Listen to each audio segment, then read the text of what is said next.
അസ്സലാമു അലൈക്കും വറഹ്മത്തുള്ളാഹി വബറകാതുഹു. ആദ്യമായി നമ്മുടെ മദ്രസ ഉസ്താദന്മാരും ജമാഅത്ത് പ്രസിഡന്റും വേദിയിലുണ്ടെങ്കിൽ സദസ്സിലുണ്ടെങ്കിൽ വേദിയിലേക്ക് കയറി വരണമെന്ന് ഓർമ്മപ്പെടുത്തുകയാണ്. ബിസ്മില്ലാ വൽഹംദുലില്ലാ വസ്സലാത്തു വസ്സലാമു അലാ അഷ്റഫിൽ മുർസലീൻ വഅലാ ആലിഹി വസ്വഹ്ബിഹി അജ്മഈൻ അമ്മാ ബഅദ്. ബഹുമാനവും ആദരവും നിറഞ്ഞ സയ്യിദ് അവറുകളെ, ഖതീബ് ഉസ്താദ്, അൻസാറുൽ മുസ്ലിമീൻ പ്രസിഡന്റ്, ജമാഅത്ത് കമ്മിറ്റി ഭാരവാഹികൾ, നാട്ടുകാർ, അല്ലാഹു റബ്ബ് സുബ്ഹാനഹു വ തആല നമ്മെ ഇവിടെ ഒരുമിച്ച് കൂട്ടിയതുപോലെ അവന്റെ ജന്നാത്തുൽ ഫിർദൗസ് ആകുന്ന സ്വർഗീയ ലോകത്തിൽ ഒരുമിച്ച് കൂട്ടി തരുമാറാവട്ടെ. നല്ലൊരു രാത്രി കഴിഞ്ഞിട്ട് ഒരുമിച്ച് കൂടിയ റജബിന്റെ അവസാനം സമയമാണ്. കൂടുതലായൊന്നും പറയുന്നില്ല. സ്വാഗതം പറയുന്നതിന് മുമ്പ് ഒന്ന് രണ്ട് വാക്കുകൾ മാത്രം ഓർമ്മപ്പെടുത്തുകയാണ്. 2 ദിവസത്തിന്റെ പ്രഭാഷണങ്ങൾ കഴിഞ്ഞു. നല്ല മനസ്സ് കുളിർമയാകുന്നത് പോലെയുള്ള വഅദുകളായിരുന്നു കഴിഞ്ഞ ദിവസങ്ങളിലെല്ലാം. ഇന്ന് ഉസ്താദ് നമ്മുടെ നാട്ടിന്റെ അടുത്തെത്തിയിട്ടുണ്ട്. ഏതായാലും സമയത്തിന്റെ അകത്ത് നമ്മുടെ വേദിയിലേക്ക് കയറി വരും. നമ്മുടെ വഅദുകളൊക്കെയും ഒരു മുഅ്മിനെ സംബന്ധിച്ചിടത്തോളം വലിയൊരു മാറ്റം വരാൻ വേണ്ടിയാണ്. കുറെ ആയിരങ്ങളും ലക്ഷങ്ങളും ചെലവഴിച്ചുകൊണ്ട് അൻസാറുൽ മുസ്ലിമായെങ്കിലും ജമാഅത്ത് കമ്മിറ്റികളാണെങ്കിലും ആര് സംഘടിപ്പിക്കുന്നതാണെങ്കിലും അതിന്റെ പിന്നിലുള്ള ലക്ഷ്യം ആർക്കെങ്കിലും എന്തെങ്കിലും ഉപകാരം കിട്ടണമെന്നതാണ്. ഞാനും നിങ്ങളും കുറെ പ്രഭാഷകന്മാർ ഇവിടെ വന്നിട്ടുണ്ടായിരുന്നു പഴയ കാലങ്ങളിലൊക്കെ. ഇപ്പോഴും വിളിച്ചുകൊണ്ടിരിക്കുകയാണ്. അവരിങ്ങനെ പ്രഭാഷണം നടത്തി അവരുടെ ശൈലികളെ വിലയിരുത്തുന്നത് മാത്രമല്ല, അവർ പറയുന്ന വിഷയങ്ങൾ ഏതായാലും അവരുടെ വേഷത്തിലേക്കോ രൂപത്തിലേക്കോ നോക്കാതെ അവരെന്താണ് ദീൻ പറഞ്ഞത്, എനിക്കതിൽ ഉൾക്കൊള്ളാനുള്ളത് എന്താണ് എന്ന് വിചാരിച്ചുകൊണ്ട് നല്ല നല്ല കാര്യങ്ങൾ ഉൾക്കൊള്ളണമെന്ന് പ്രത്യേകമായി ഓർമ്മപ്പെടുത്തുകയാണ്. മനുഷ്യനെ സംബന്ധിച്ചിടത്തോളം ഹബീബ് സയ്യിദുനാ മുഹമ്മദുർ റസൂലുള്ളാഹി സ്വല്ലല്ലാഹു അലൈഹി വസല്ലം തങ്ങൾ പറഞ്ഞൊരു ഹദീസ്, കും ഫിദ് ദുനിയാ കഅന്നക ഗരീബ്, നീ ഒരു യാത്രക്കാരനെ പോലെ ജീവിക്കണം. ഈ ലോകത്തിൽ ജീവിക്കുമ്പോൾ നീ ഒരു യാത്രക്കാരനെ പോലെ ജീവിക്കണം. യാത്രക്കാരൻ എന്ന് പറഞ്ഞാൽ എപ്പോഴും ഒരു യാത്രയിലാണ്. ആ യാത്ര അവസാനിക്കുന്നത് ഞങ്ങൾക്കെല്ലാം അറിയാം. ഫുൾ ടൈം യാത്രയിൽ ജീവിക്കുമ്പോൾ അവന്റെ ജീവിതം എങ്ങനെയായിരിക്കും? അങ്ങനെയാണ് നമ്മുടെ ജീവിതം. ലോകത്തിന്റെ ഒരു അവസാനം, നമ്മുടെ ഒരു അവസാനമുണ്ട്. നമുക്കൊന്ന് മരിക്കാനുണ്ട്. ആ മരണമെടുക്കുന്നതിന്റെ മുമ്പ് ചെയ്യേണ്ടതൊക്കെ ചെയ്തുകൊണ്ട് അല്ലാഹുവിലേക്ക് അടുത്തുകൊണ്ടുള്ള ഒരു ജീവിതം ഞാനും നിങ്ങളും നയിക്കണം. കുറെ റജബുകൾ നമ്മളിൽ നിന്ന് കഴിഞ്ഞുപോയി. കുറെ ശഅബാനുകൾ ഞങ്ങളിൽ നിന്ന് കഴിഞ്ഞിവിടെ പറഞ്ഞുപോയി. എത്രയോ റമദാനുകൾ നമ്മുടെ മുമ്പിൽ കഴിഞ്ഞുപോയി.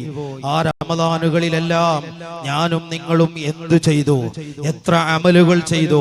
ലൈലത്തുൽ ഖദ്ർ എന്ന് പ്രതീക്ഷിക്കുന്ന നല്ലൊരു രാത്രികൾ എത്ര കൊല്ലങ്ങളായി എന്നിൽ നിന്ന് വിട പറഞ്ഞു പോയിട്ട് അതിലെല്ലാം എനിക്ക് ലൈലത്തുൽ ഖദ്ർ കിട്ടിയിട്ടുണ്ടോ? ഇല്ല. ഇതൊക്കെ കഴിഞ്ഞു പോയത് കഴിഞ്ഞു പോകട്ടെ. ഇതാ വരാൻ പോകുന്നൊരു റമദാനുണ്ടല്ലോ. ആ റമദാനിലെങ്കിലും നല്ല ഇബാദത്തുകൾ എടുത്തുകൊണ്ട് ഒരു ലൈലത്തുൽ ഖദ്ർ കിട്ടിയാൽ 1000 മാസങ്ങൾ ഇബാദത്ത് ചെയ്തതിന്റെ പ്രതിഫലമുണ്ടല്ലോ. ആ ഒരു രാത്രി എനിക്ക് കിട്ടിയാൽ എന്റെ ജീവിതം ധന്യമാക്കാമെന്ന് ഓരോരുത്തരും ചിന്തിക്കണം. പ്രിയപ്പെട്ട മുഅ്മിനീങ്ങളെ, ഞാൻ നീട്ടി പറയുന്നില്ല. ഒരൊറ്റ സംഭവം നിങ്ങളെ മനസ്സിലിരുത്താൻ വേണ്ടി ഞാൻ പറയട്ടെ. ബഹുമാനപ്പെട്ട ഉജ്ജത്തുൽ ഇസ്ലാം അബൂ ഹമീദുൽ ഗസാലി റളിയല്ലാഹു അൻഹു അവിടുത്തെ ഇഹ്യാ ഉലൂമുദ്ദീനിൽ രേഖപ്പെടുത്തി വെച്ചൊരു സംഭവമുണ്ട്.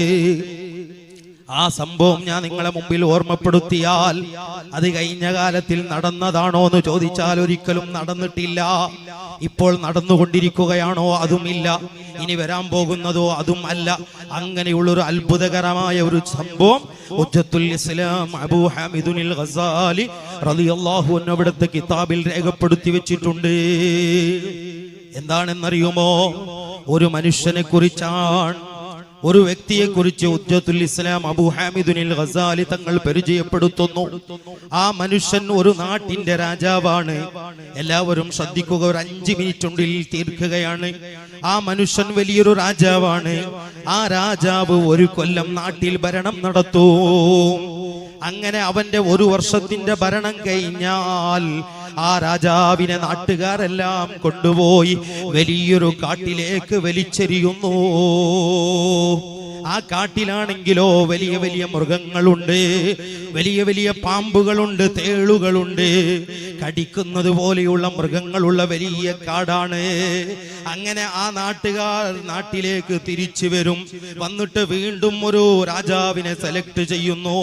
ആ രാജാവ് എന്തൊക്കെ സുഖങ്ങൾ അനുഭവിക്കണോ അതെല്ലാം അനുഭവിച്ചുകൊണ്ട് 10 മാസങ്ങളോളം ആ നാട്ടിൽ ജീവിക്കുന്നു.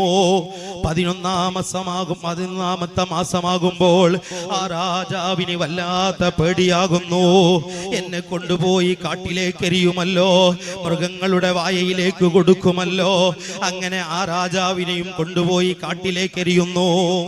അങ്ങനെ വീണ്ടും 3ാമത്തെ കൊല്ലവും രാജാവിനെ തിരഞ്ഞെടുക്കുന്നു.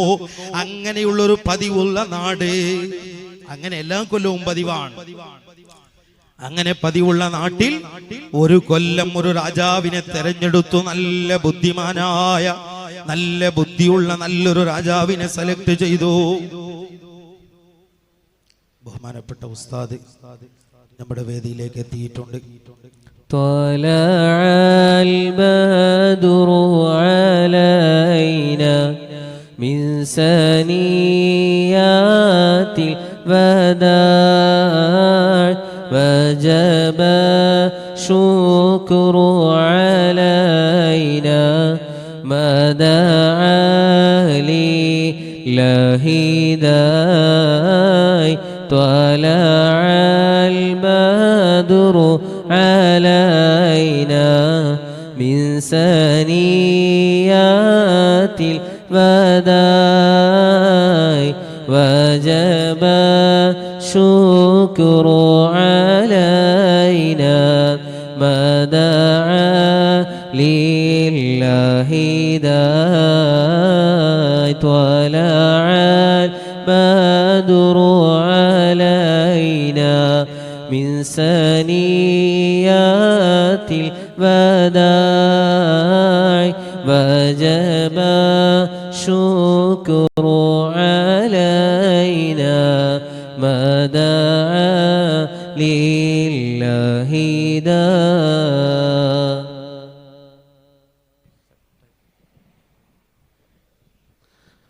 നമ്മുടെ വേദിയിലേക്ക് ബഹുമാനപ്പെട്ട അഹ്ലുസുന്നത്തി വൽ ജമാഅത്തിന്റെ ആവേശ ശബ്ദം 3.5 പതിറ്റാണ്ടുകാലം ഇസ്ലാമിന്റെ ആശയങ്ങൾ, ആദർശങ്ങൾ ലോകത്തിലേക്ക് പ്രചരിപ്പിച്ച് സമൂഹത്തിനും സമുദായത്തിനും വലിയ ആധികാരിക ശക്തമായി ഇന്നും നിലനിൽക്കുന്ന ബഹുമാനപ്പെട്ട ശൈഖുന പേരോട് ഉസ്താദ് നമ്മുടെ വേദിയിലേക്ക് എത്തിക്കഴിഞ്ഞു. അതുകൊണ്ട് പരിസരത്തുള്ള എല്ലാവരും സദസ്സിലേക്ക് വന്നിരിക്കണം നിങ്ങളോട് വിനീതമായി അഭ്യർത്ഥിക്കുകയാണ്. ഞാൻ പറഞ്ഞ വിഷയം അതൊന്ന് പൂർത്തിയാക്കി ഇൻഷാ അല്ലാഹ് നമ്മുടെ ഖത്തീബ് ഉസ്താദിന്റെ ഉദ്ഘാടനത്തിലേക്ക് കയറുകയാണ്. ആ രാജാവിനെ 4ാമത്തെ വർഷം ഒരു രാജാവിനെ സെലക്ട് ചെയ്തു. അയാൾ നല്ല ബുദ്ധിമാനായ രാജാവാണ്, നല്ല ചിന്തിക്കുന്ന രാജാവാണ്. അയാൾ ആ നാട്ടിൽ നാട്ടുകാരെല്ലാം കൂടി രാജാവാക്കിയപ്പോൾ അയാൾ ചെയ്ത പണി ആദ്യമായി കാട്ടിലുള്ള എല്ലാ മരങ്ങളെയും കൊത്തി കാടിനെ ഒന്ന് നാടാക്കിയെടുത്തു. കാട്ടിലുള്ള മൃഗങ്ങളെല്ലാം വേട്ടയാടാൻ വേണ്ടി ആളെ വിട്ടു. അങ്ങനെ കാട് ഫുള്ള് ശുദ്ധീകരിച്ചു. നല്ല നല്ല കൊട്ടാരങ്ങൾ നിർമ്മിച്ചു.